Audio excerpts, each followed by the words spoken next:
பள்ளியறை பாடல்களை பாடிடுவேன்.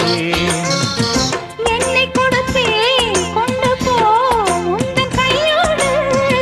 ஒட்டியிருப்பேன் ஆடை போல் உந்தன் மெய்யோடு.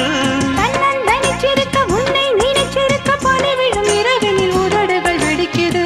சின்ன சின்ன செய்தி சொல்லி வந்ததொரு ஜாதி மல்லி ஆனமல காத்தடிக்கும் தோப்போரம். ஆசமனம் பாடுதொரு தேவாரம்.